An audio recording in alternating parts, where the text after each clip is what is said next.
Welcome back. My name is Kyoto Combat. I'm Kyoto Wombat, and today we're going to be opening up a Magic 30th Anniversary Countdown Kit. So, you probably already know what this is. They go through each year in Magic's history and pick out a card that was relevant to that year. A little late in opening this one up. This one's volatile because apparently you get out of every pack you got a 1 in 3 chance of, or a 30% chance. They say not 33, 30%, which I don't know why they say 30, but I guess that's anyway, 30% chance of that card to be foil. But every card in here is already labeled. You know what you're getting, you just don't know if it's going to be foil or not. Oh, hello. Didn't know that you came down a little countdown dice. Oh, it's a 30-sided dice. Ah. Oh, fancy. I don't have a 30-sided dice. I didn't know I needed a 38-sided dice, but there we go. All right. All right. A little fancy box. What is this? Oh, yes. Oh, because this came out for Christmas. They wanted you to decorate your house with it. For the 30 days of Christmas, right? Right? Oh, and these are just the list of the different sets that they have. Okay. Neat.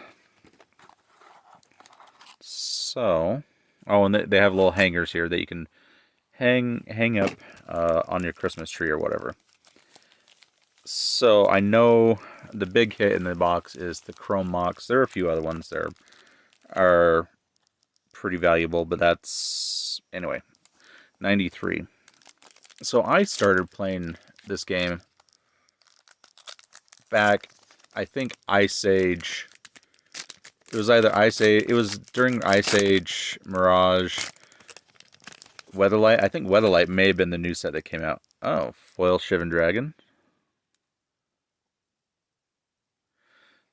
And there was a kid that lived across the street from me, and he had these weird tarot card looking cards.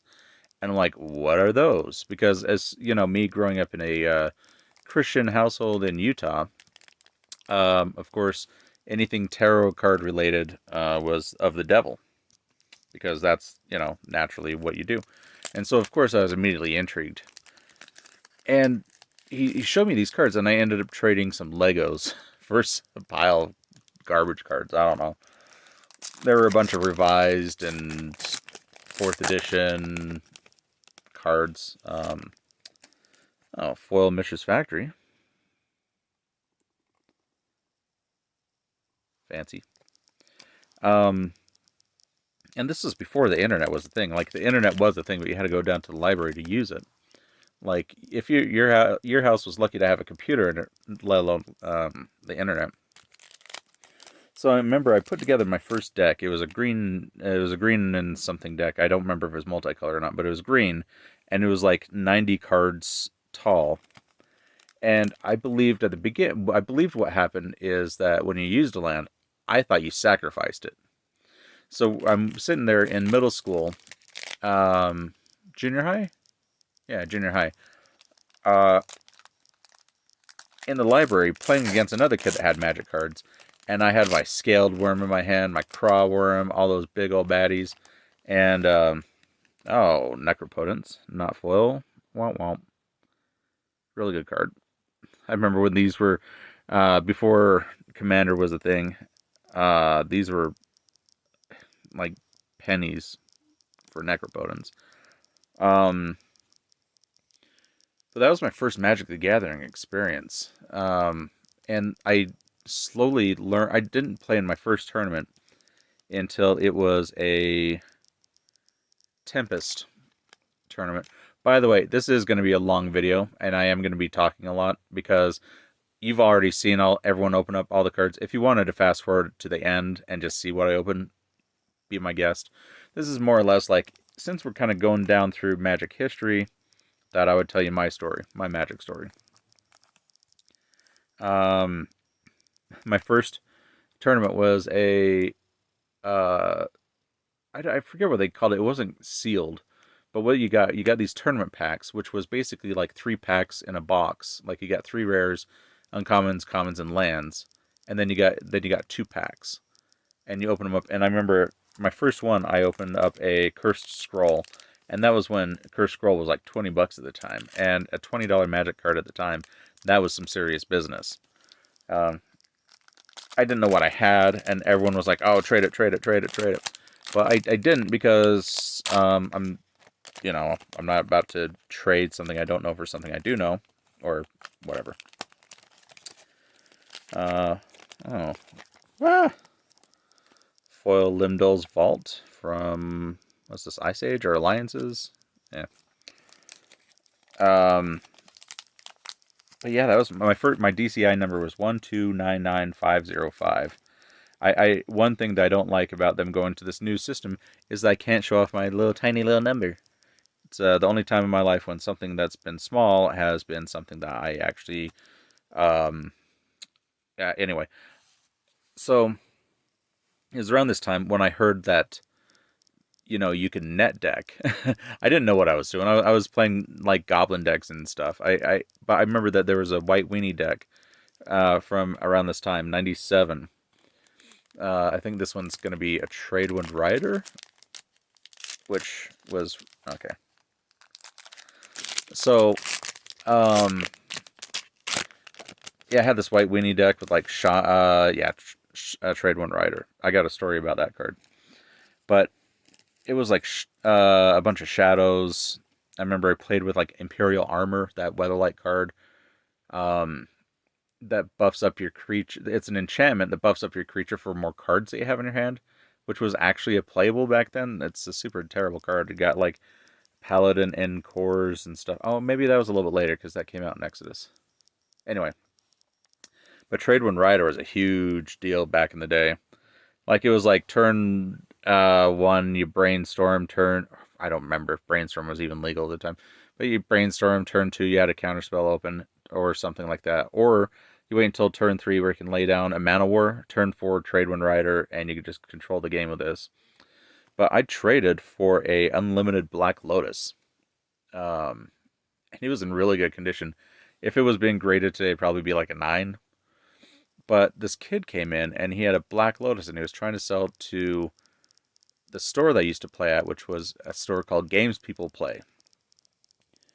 And no one in the store wanted to have anything to do with it because, they're like, yeah, get out here, kid. It's probably not legit or whatever. But I knew about the Ben test. And the Ben test, for those that are newer to Magic. Okay, we'll use one of these. Oh, no, I'm not going to use one of those. It's got the... No, I'm not going to use that. And what the hell, I'll use this. So what the Ben test is back in the day, to be able to know whether a card is fake or not, generally, you would take the card and you would bend it in half, like this.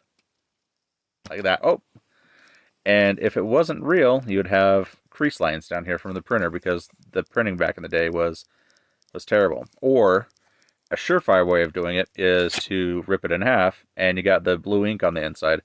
But now there are even counterfeit Magic cards that have the blue ink on the inside, so you can't... I mean, once you rip the card, anyway.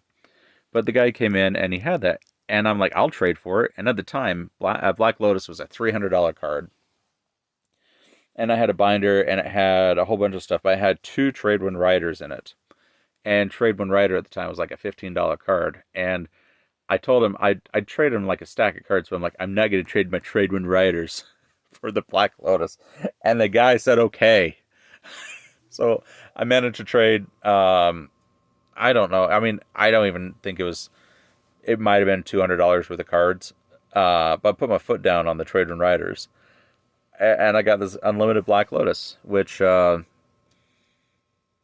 another story. Anyway, we'll continue on. So, I forget what's in this one. It's Urza's, right? I think this will be Urza's. Oh, Smokestack. Oh, I hated this card. I think around that time I got out of Magic.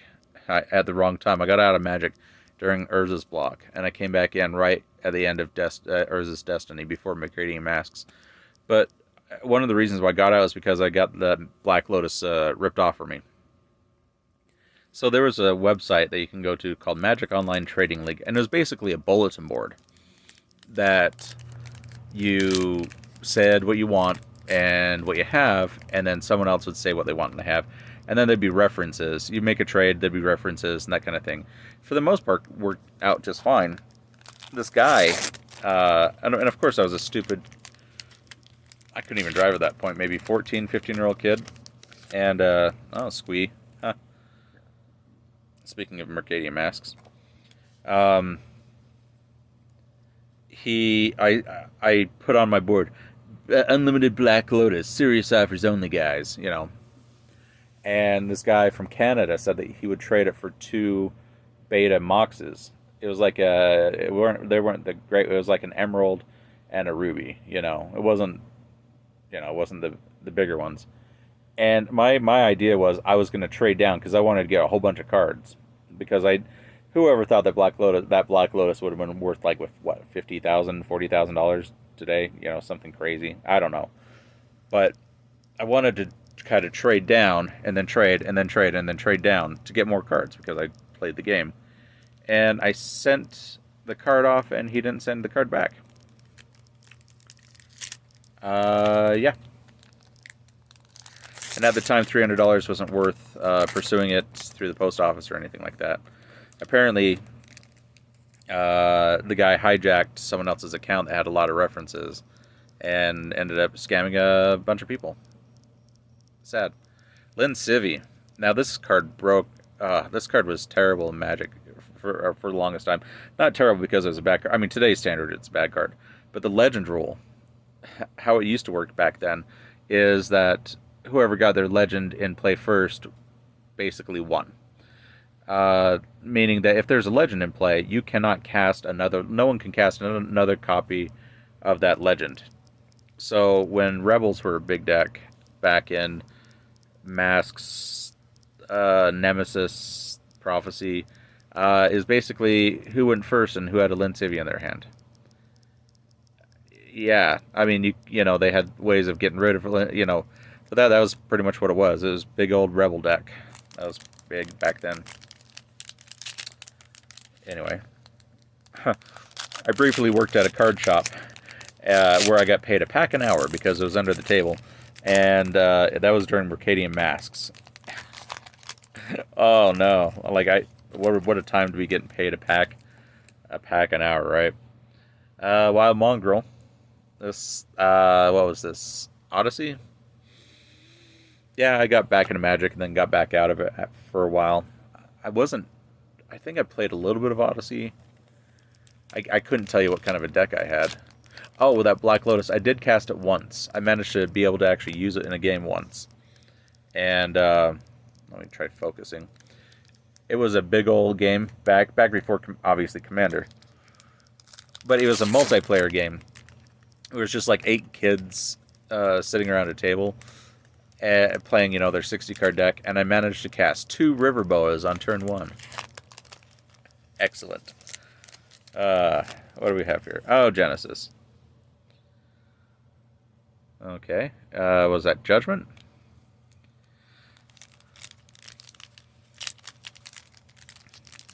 I think I was out of the game around this time, and I got back in during around Invasion. The Invasion, Apocalypse, Plane Shift sets. Come on. Oh, hey. Oh, what do you know? Okay, I wasn't even paying attention. Chrome Mox came out, what, Mirrodin?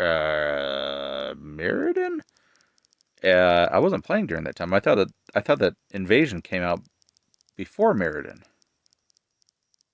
Did it? Oh, it was Wild Mongrel from Invasion? I don't remember. But hey, look at that. Well, no more complaints. No complaints for the rest of the box, I guess. Beauty. But yeah, I didn't know anything about Affinity or anything like that when I got back. Never played during Kamigawa. Oh, what do we here? Oh, speaking of Kamigawa, Glimpse of Nature foil, pretty. Set the pretty ones out there. I think now I did get back in during like Time Shift. I remember playing Time Shift. And I remember Psionic Blast was a huge, a Time Spiral was a huge reprint because like 4 damage for 3 mana, and it's a blue spell. What? I mean, it's still a good card if you're playing blue, but I mean, if you're mono, there are better cards than that now, of course. Lightning Helix came out during the Shards block ish era.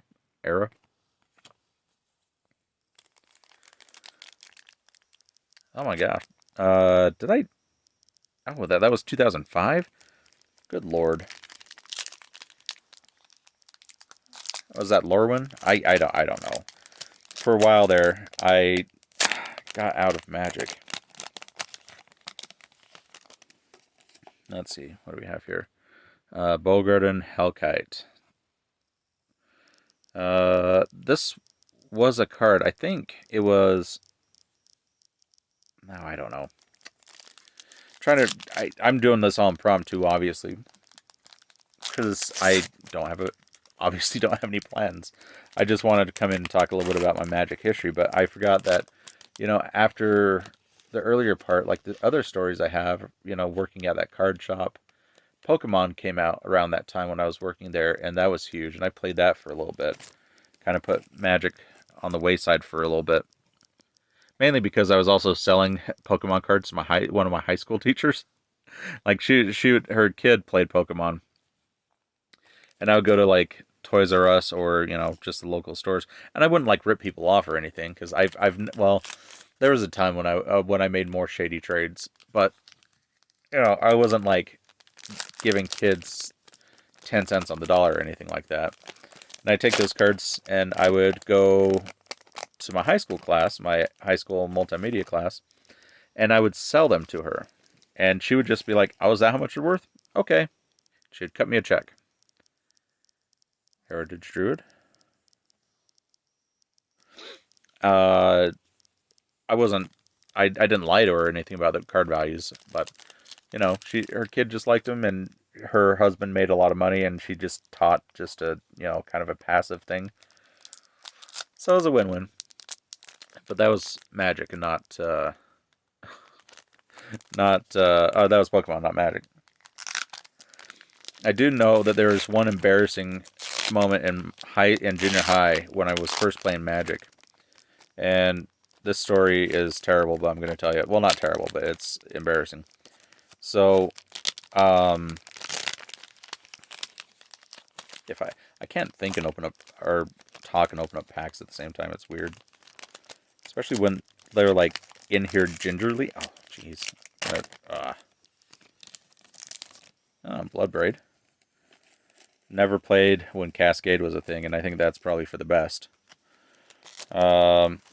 So in high school, junior high, I've been in Magic for about a year, and for Christmas, Mom got me something to keep my cards in, which it literally looked like a tackle box, or yeah, a tackle box, but it had like card storage where you could put and I would keep my decks in there, keep my trades and everything, and I thought that was cool.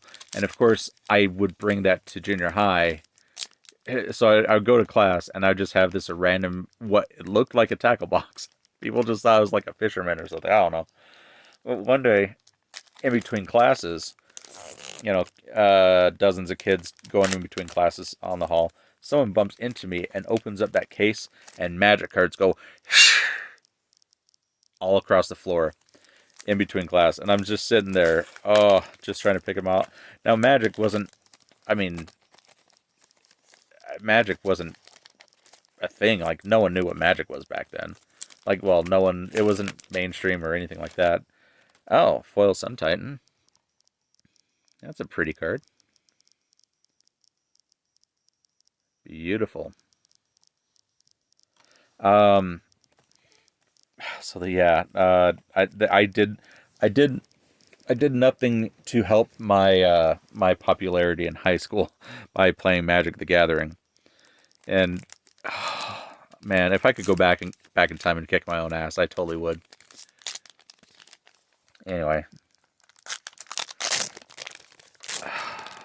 just yeah. Oh, birthing pod. Oh, that's a creepy baby. I like that. Um, yeah, when I got back in birthing pod was that New Phyrexia. Got back in during Scars, and I went to my first draft, and it was a Scars of Meriden. It was either sealed or draft. It doesn't matter. No, it wasn't. It was a Rise of Eldrazi. Okay, it was Rise of Eldrazi draft, and a guy that I was playing against, I was using like damage on the stack and stuff like that because I didn't know that rules changed in Magic at the time. It was after M10. Um, and if you don't know what damage on the stack is, it was a concept where in addition to receiving lethal damage, a creature could be like, okay, I'm gonna put that damage on the stack and like sacrifice it or do something with it, so that you could have a creature receive lethal damage and deal lethal damage to something else, and then do shenanigans with it. It was crazy. Um, I was doing that, and then I was also a kid played in Eldrazi, and I can't remember the card I have, but it was a destroy target artifact card. I'm like, okay, kill it, and he's like, you can't. I'm like, it what? It's No, it's colorless. I'm like, yeah, it's artifact. No, it's not an artifact. It's a colorless creature. And I'm like, what the heck? What? Oh, what? Yeah.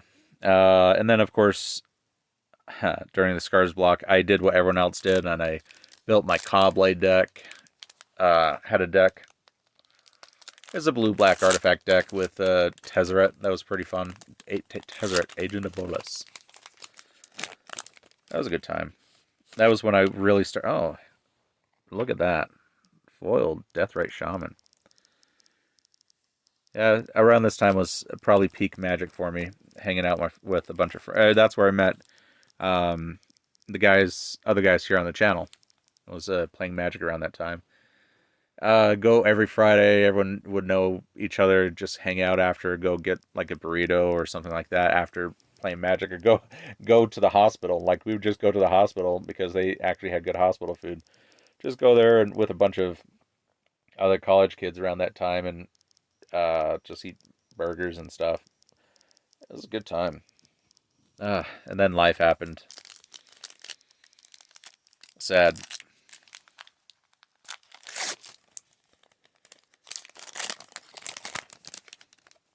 Oh, Elspeth, Sun's champion.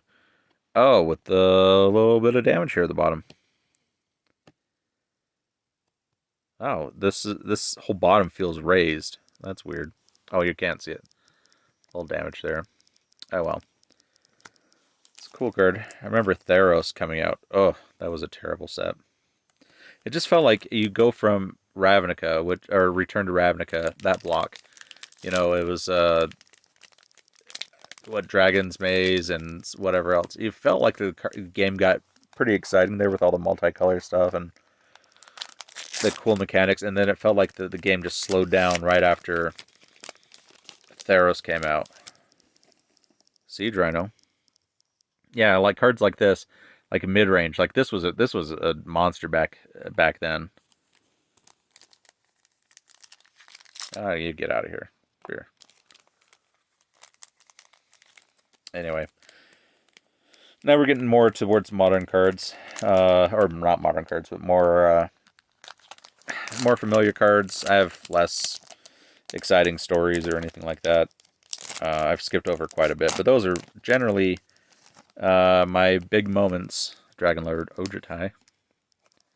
My big moments playing Magic the Gathering. The memorable. No. Okay, so I remember. So we used to have pre-releases in Salt Lake City. Like you would have to drive up to Salt Lake to go to the one pre-release in the state. That like now you have pre-releases at your local comic book store or whatever. But back then, at least here in Utah, you had to go travel for it, you know.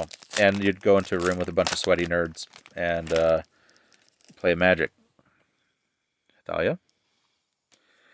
one year they had it in a convention center, but it was for the Apocalypse pre-release.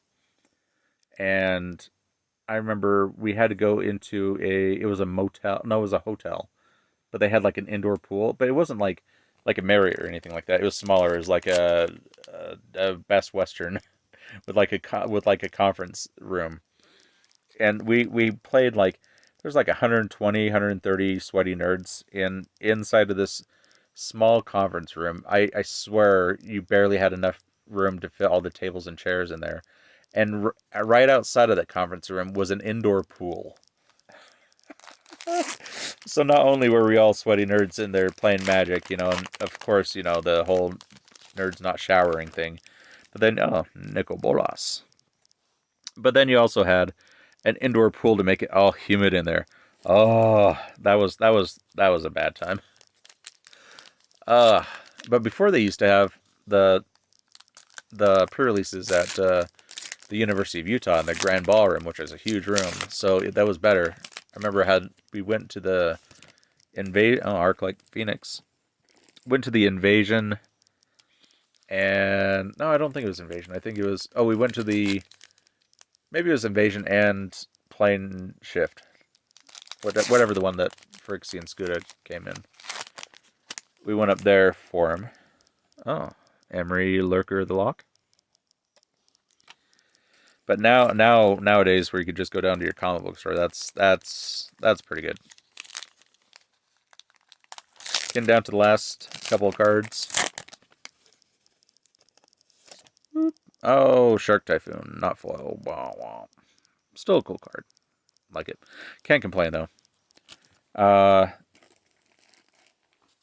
Yeah, I guess my only other memorable thing was, starting to open up packs for YouTube. I had another channel where I opened up a bunch of stuff. But then I joined up with these guys, to kind of make it